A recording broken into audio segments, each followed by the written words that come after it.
Welcome to the latest edition of 42 Stories Anthology Presents. We have another interview, and let's welcome our special guest, one of the Story of Excellence Awards winners.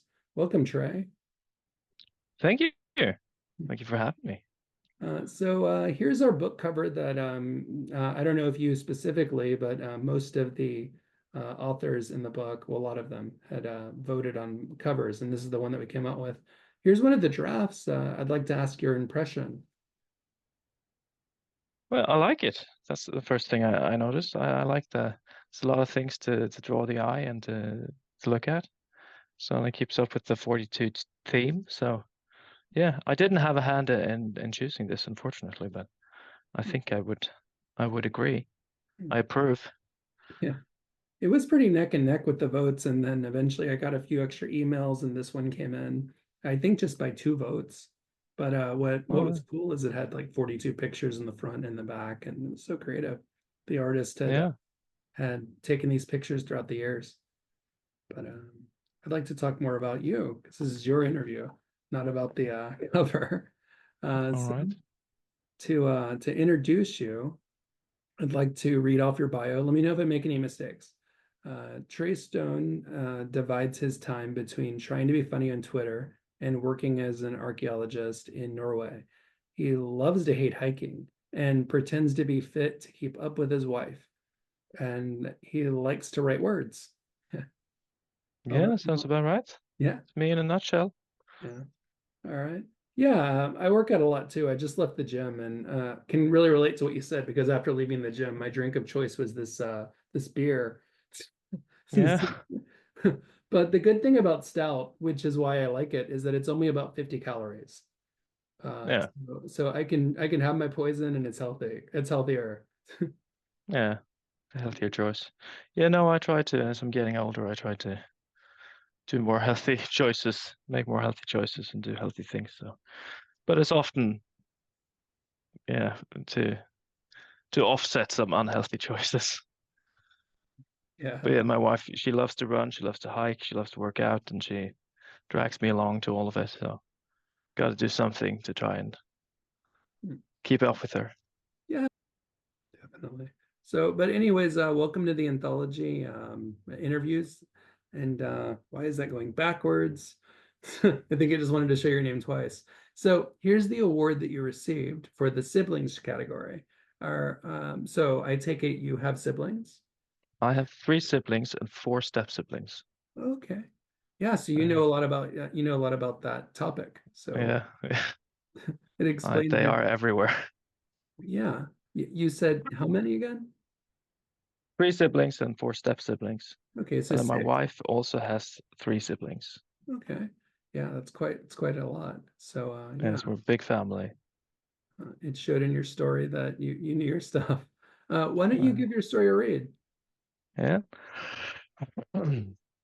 Just 1 second, let's see. So this is called A Little Soul Searching Can Go a Long Way. You ready, brother? I don't believe you. Here goes. Black smoke spewed forth between them. Who calls me? A dark voice bellowed. You grant wishes, right? Aiden asked. For souls? Yes. How much homework would you say my little brother is worth? Yeah. What's interesting is you don't really expect the end. I think the end is what really caught the readers when they picked it. And Yeah. then the judge who picked your story was the kind of the same. They appreciated it for the unexpected and that it what didn't Yeah. fit the mold of all of them. Because Yeah. a lot of them are about appreciating or something like that, but yours went against that. Yeah. Uh, Went a bit dark. I'm glad I managed to hit the mark with that. but it's Makes you also think clever and twice. funny. Along with dark, it's clever and funny. Makes you think twice, like you said. Yeah. Yeah, and the benefit of hearing you read it is that I get to hear the voice of the narrative, which you meant for it to be. And Yeah. so it's really a gift if anyone's watching. I hope that they appreciated that to be able to hear you read your story. Yeah. Well, Okay. I'm glad. Thank you. So I mentioned you're in Norway. I kind of know the area. So where are you in Norway? I'm on the southwest coast, not very far from a city called Stavanger, Okay. which is opposite Oslo, the capital, east to west. It's we call it the oil capital because in the 70s we hit it big with oil in the North Sea. So a lot of the industry here is oil based. And I grew up right around here, and then I lived in the UK for a while, but then I've come back home now, and looks like I'll be here for a while. We'll see. Oh, so you're in an oil place, and I'm from an oil place. Yeah, So that's a good mix. yeah. Yeah. Different kind of oil though, or well, same oil but different kind of methods, I suppose. Yeah. Yeah. Where's your writing space? Well, anywhere I can bring my laptop really, but I have the house we've moved into 2 years ago now. They had like a little baby room kind of next to their bedroom. But me and my wife don't have any children, and this room is kind of small and narrow, and didn't really know what to do with it. But it fit perfectly to have our. We have a massive desk that we share. It fits perfectly along one wall here next to the door. So I've set up this with multiple screens and all my books and everything. So this is my little office. Hmm. So this is where I usually write, but I'm happy to like I'll write on my phone, I'll write Hmm. with my laptop on my lap and just sit anywhere. I Oh, don't need a lot of stuff around me usually maybe when I'm editing, I need a bit more control and structure, but when I'm just drafting and thinking of stories, I'm fine anywhere really. okay. You said that you write in the same room with your wife. That's cool. Yeah, that's why we have these big headphones. Yeah. Guess Oh, that's a good idea. Okay. yeah, 'Cause, I'm taking notes because my fiance, I mean, I guess it's because we don't know each other that well because we've been together a year and a half, and I guess you and your wife have been together longer, but she always wants to write yeah, in another room. She doesn't write, yeah, she works on her computer and studies. And I tell her my desk is big enough for both of us, just come in here. But she's like, no, she wants the other room. No, and so I'm yeah. gonna try that with headsets. It's a good idea. Yeah. Yeah, it kind of gives us a kind of office vibe and kind of keeps you, if you see the other person working hard and stuff, it kind of makes you feel like you have to keep up. Makes you feel, yeah. Nice tip. So no, it works well for us, but we've been together for 18 years, so Oh, maybe congratulations. that has something to do with it. So aside from knowing someone you have to work in the same room with, do you have a writer's circle? But both yes and no. Like my wife writes, and she's written a couple of children's books, and I have a couple of like let's say real life friends that I actually started out writing with. Me and a buddy from primary school. We used to when we got jobs when we were 16. We both had very like boring jobs that gave us some free time, and we were always stationed at some computer. So we would write short stories to each other via email because that because we'd look like we were working because we'd be typing and like yeah, weren't playing games or anything, but we'd send stories to each other. So, but I also have a bigger writers circle online after being on Twitter for years and meeting people there. And I have people I know on Discord, different servers and channels I'm part of. And but so yeah, not as big of a circle as I could have had or would like. I'd happily have a bigger circle. I know some of my online friends have like real life. What do you call them? Writing clubs, I suppose, where they get together and look through each other's manuscript and discuss things. So that'd be interesting. So always looking to expand. Smaller groups can be good because large ones you have to keep up with, and then it takes a lot of time, and then suddenly you're not writing and you're just communicating. And so a small group Yeah, is not that bad. I'm happy with the way it works now. And I have a couple of friends also who are just readers, and they actually quite enjoy reading all my early stuff before it's out, and they ask for more things. And so I'm very grateful for that. That's very helpful for me, and it's good to know that some people are interested. Yeah. They're always You, asking for what's new, what do you have. you mentioned a friend who is a writer. So is that friend published as well? Yeah, I have one very good friend that I've made online. David Gain is his name, and he writes with I think I'm not mistaken if I'm saying it's his sister-in-law, whose first name I can't remember. Her name is Kunios. So they write as Kunios and Gain, and they've written the Canadian author pair. They've written a series called Shepherd and Wolf, which is kind of like a YA detective thriller kind of series. It's very good, and I'm very impressed with the way David Gain, the way he works, because I feel like he's figured it out. He's managed to actually get somewhere, and he has a like very proper way of thinking about his writing and a very strict plan and outline all the time. And so I get a lot of help from him. So talk a lot with him online like this, and we discuss things and yeah, bounce some ideas off each other. So he's done really well, and his books are highly recommended if you like. Like I remember they reminded me of the Hardy Boys, which I read when I was little, Hmm. and they're very good. I'll look up David Gain. Thanks. Definitely. So, while writing, well, with your writing, do you play music or watch shows or anything, or is there anything that inspires you like that? Well, I don't watch any shows or movies because I'd stop writing if I did that. I think I'd just start paying attention to the screen. But I usually always have music on. So I Oh, use there's a website, probably an app as well, called Tabletop Audio, which is kind of ambient backing tracks for. I think it was originally meant for like D&D campaigns and stuff. So you can find a track called Sunken Temple or yeah, Bombed City, and you get kind of a vibe from it. So if you ever need like to kind of set the scene for yourself, that is an excellent source of atmosphere. But I also listen to a lot of old classic rock and roll, usually a lot of heavy metal. I like something that kind of takes the rest of the world away from me, so I can kind of just focus on the screen and the words. I also listen to a lot of like lo-fi stuff, where it's just chill like beats and some guitars and some bass, kind of repetitive music that you almost don't even notice.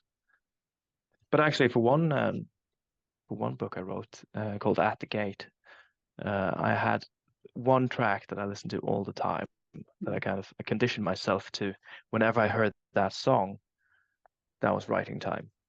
So that would just be on repeat constantly. It was an instrumental track, thank Christ.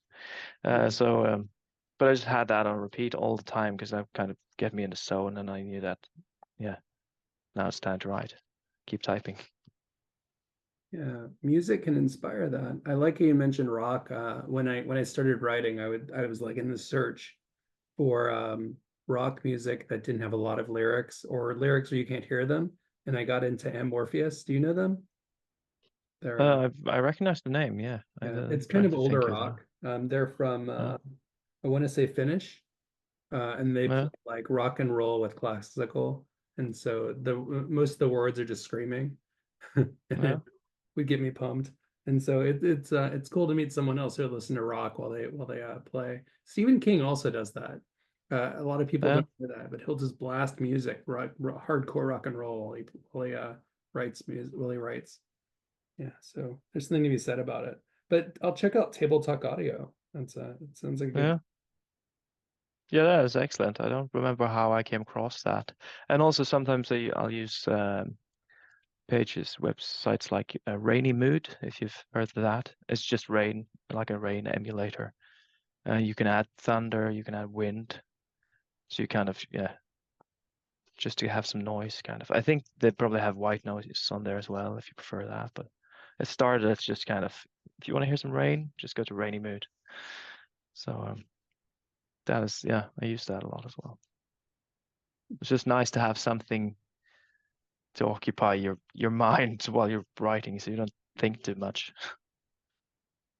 Yeah, definitely.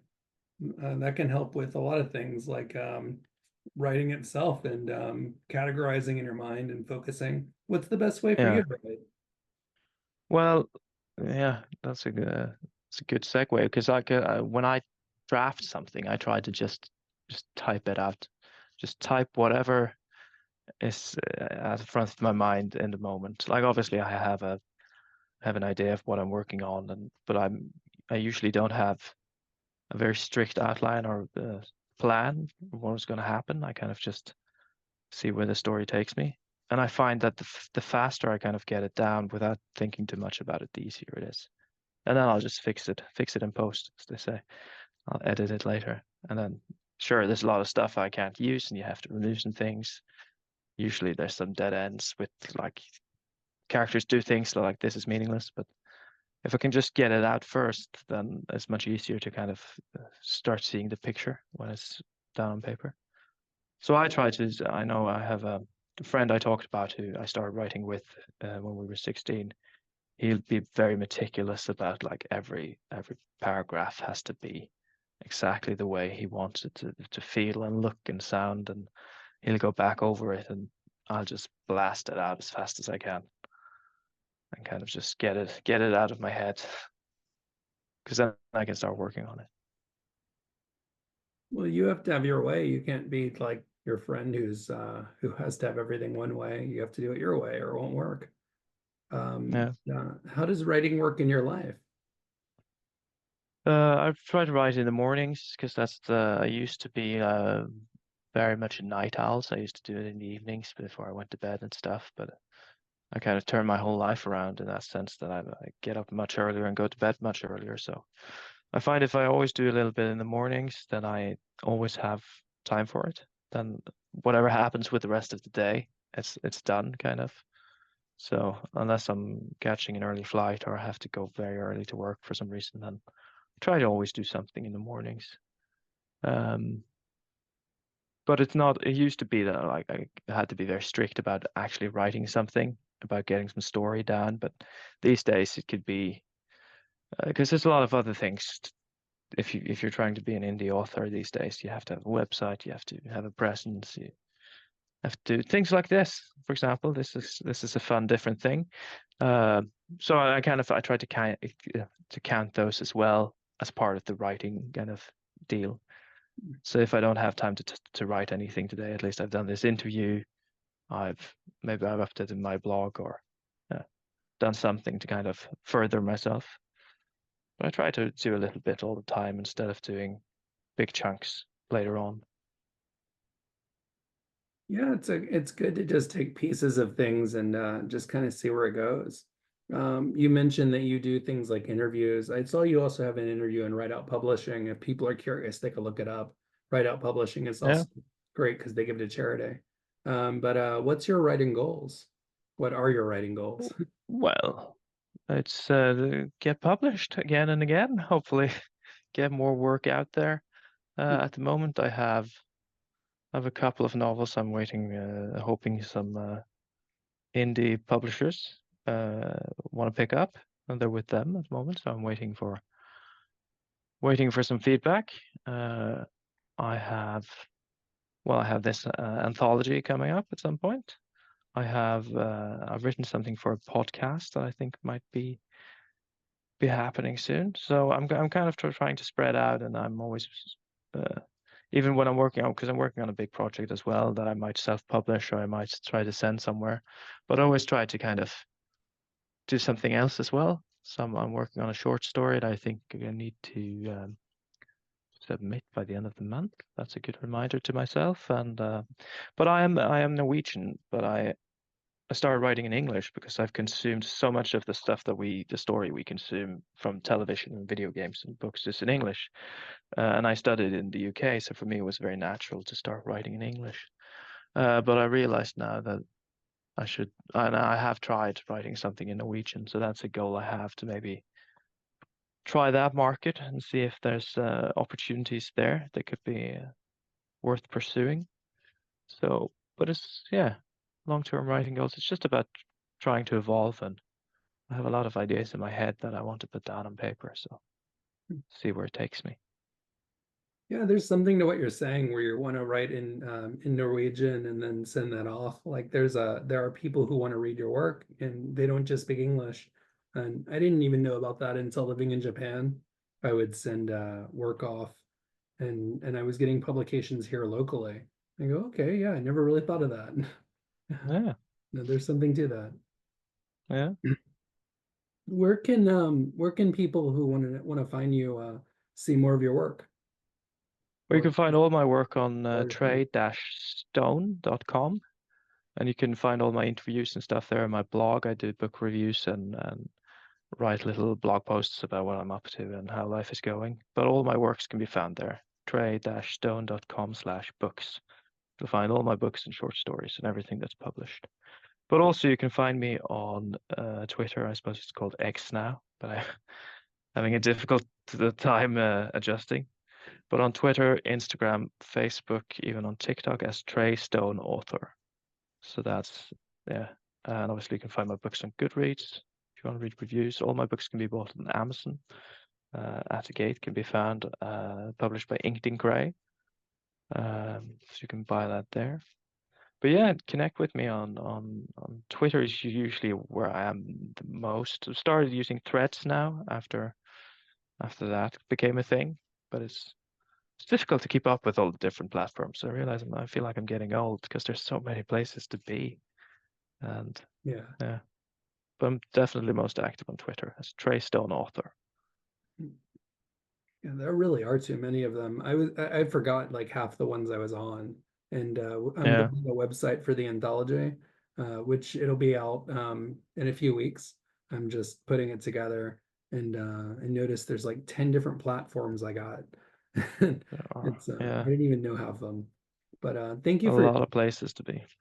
yeah. Yeah, but I want to thank you for your time on this platform on Zoom. Yeah, And wish you luck with your writing. Want to check out more of it because you're a really talented writer. I mean, you did so much with just 42 words. And so yeah, definitely, that was a fun challenge, and I'm glad I managed to hit the mark. Like I said, it's always different. It's always fun to do something different, and I like it's like sprinkling my writing daily life with short stories, and flash fiction stuff, because it's a very different format. You can do different things. There's also things you can't do, like you have to budget. You have to kind of find a way to make it work with a lot less words. But it's also fun. It's a lot of fun to you can skip some of the hard rules for writing novels. So yeah, yeah. All right. Thank you for your time. thank you for having me.